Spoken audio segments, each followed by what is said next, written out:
Okay, today we're going to be doing a little bit of Whitebox. We're going to be doing a little bit of improv, a little bit of combat. We're going to kind of mix and match some systems, which is perfectly fine to do. We have rolled up a character, Galen the Fighter, human. Not a very good fighter. His prime attribute is not strength, although his highest attributes are strength and wisdom. He does not get a +1 modifier, or he doesn't get any modifier for any of this. However, be that as it may, he is our fighter, and he is wandering as an adventurer through a barren area. We're going to go ahead and see how well this works. He's wandering through a barren area. He's perhaps on his quest, on his vision quest. Let's go ahead. We should probably have gotten all of this ready beforehand. Let's go ahead and pick out our dice here, mixing the kind of loner solo oracle with Whitebox combat. So our fighter Galen is in a desolate area. Is he there because he's searching for something? Let's see, the answer would be 2 and 2, and in loner that is a twist. That brings about a twist. Now, if you want to modify loner rules, you could just go ahead and say something unexpected happens there. But for our purposes today, we'll go ahead and use loner rules, which require three different twists, 3 different times where the dice come up the same before an unexpected event happens. Now, this means yes, and. So he's there searching for something. He's looking for something. What is he looking for? He has a sack. He's got a number of gold coins. He's uses a two-handed broadsword. He's there searching for something. Is he there searching to slay a monster? Yes, he is there searching to slay a monster. So let's go ahead and write that down and journal that. We're going to put our glasses on. There's our copy of the wonderful Whitebox. Move everything out of the way. And we're going to go ahead and write down that Galen is searching to slay a monster. We can perhaps intuit that he has been hired to do so. Oh goodness, we're having a mess over here. He has been hired to do so by local townspeople, perhaps. Has Galen been hired by the village?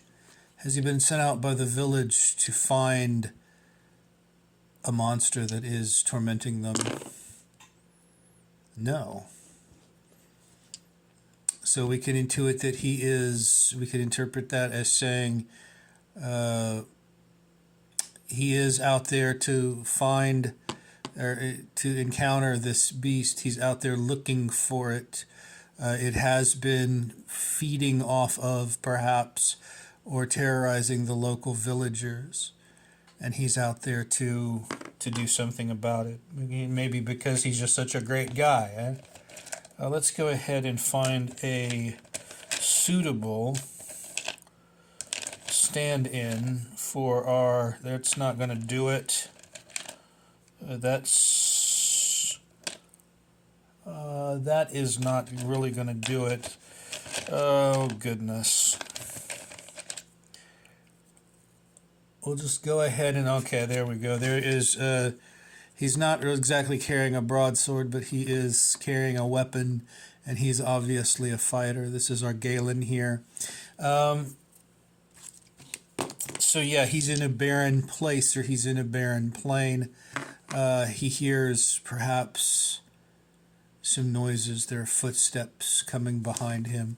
Does he hear noises? Does he hear footsteps as he's progressing? Yes, of course. That's exactly what I thought. Does he encounter the monster? Or does he encounter an NPC? Does he encounter something? Let's go ahead and rephrase this. Does he encounter something threatening? No. Does he encounter a monster? No. So right now, he's not in any danger. Right now, Galen is okay as he's progressing across this barren, inhospitable landscape. Perhaps the trees have all been, perhaps it's been deforested or burned down. I believe it's been burned down. It's a kind of blasted heath. Let's cut to the chase, because we did want to experience some combat as part of this scenario. Now, let's go ahead, and in Whitebox we have, that's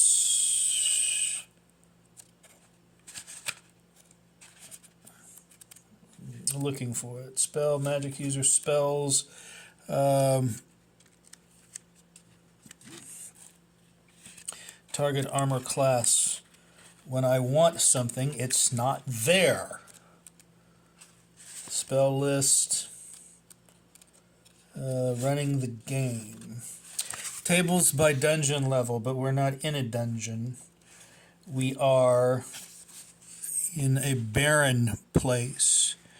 This is a D10 roll. We want to encounter, we want to fight a monster today. That's a part of the scenario for Galen. So let's go ahead and put that aside. What we're going to go ahead and do, take our D10. We're going to take our D10. We're going to roll, and we roll a 0. Unfortunately, that is not. We're going to have to re-roll. That's not represented on the table. The 9, we get a 9.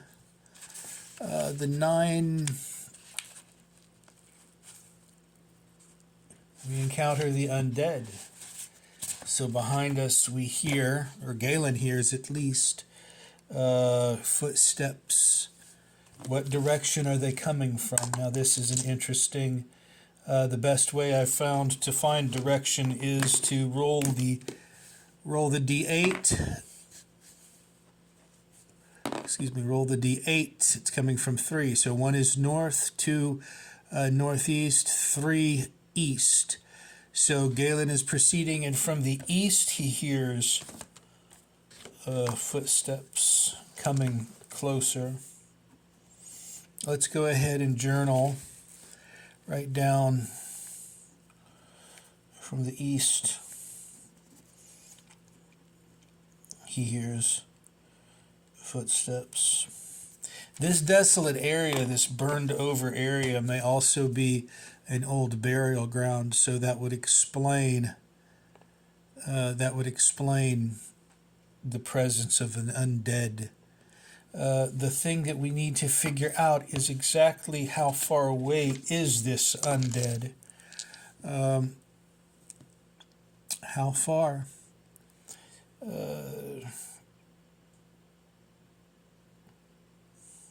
So let's roll a d6. Let's go ahead. Let's do an oracle roll and just ask, is the undead creature within close proximity of Galen? No. Far away. Can Galen detect him? Can he see him in the dark? Because there's only the moonlight to guide. Aha, a double, 2, 5 and 5.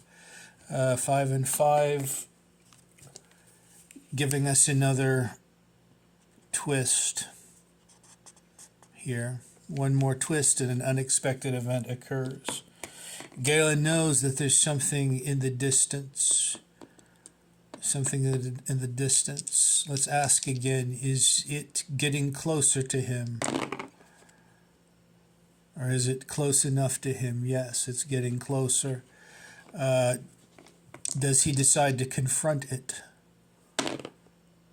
Yes, he's going to confront it because that's the way he is. He's tough. He may not be the strongest, but he is tough. So, can he get to it? Can he see it in the darkness, in the dim, in the darkness, in the nighttime? Can he see it and get to it and get initiative? Yes, he can. So let's go ahead and find our zombie fellow. Let's go ahead. This is our undead creature.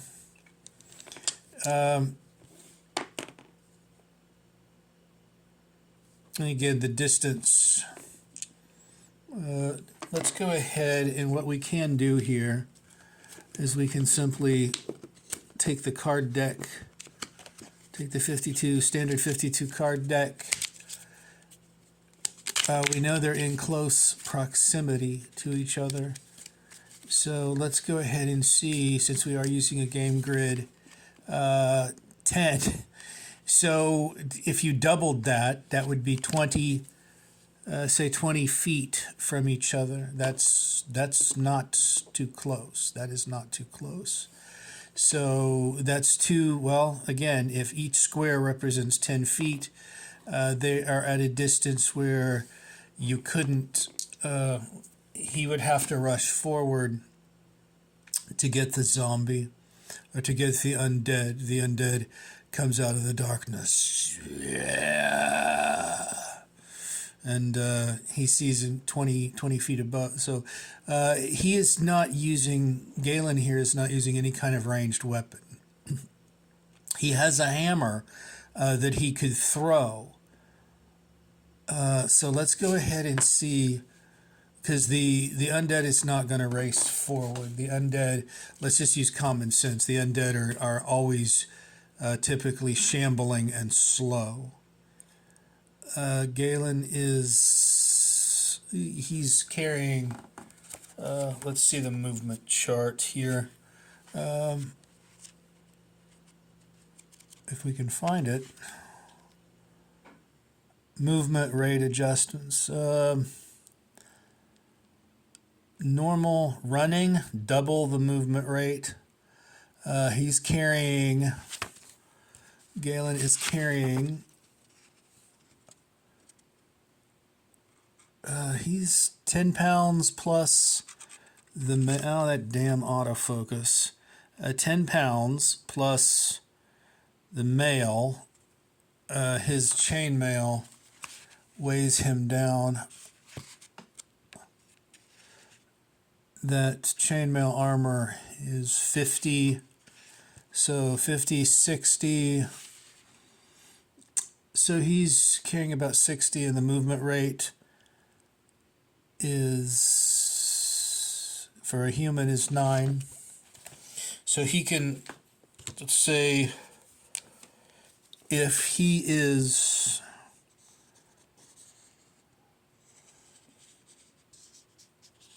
they're about that far away, so he can, in one turn, let's go the initiative here, just to be fair, the 4 for the zombie, 4 for Galen, so he can move in his turn right up to the zombie. He runs right up to him, and the next thing for combat is to, since he has the initiative, take our D20 here, and Galen runs up to the zombie, but he doesn't run up with his sword. I believe he runs up with his hammer in his hand, raises the hammer, and then boom, 7. If you can see that, 7. The armor class of the. Here are the different monsters. TST. Galen can't turn undead. He's obviously not a cleric, and there's no cleric with him. So where is our troll, unicorn, vampire?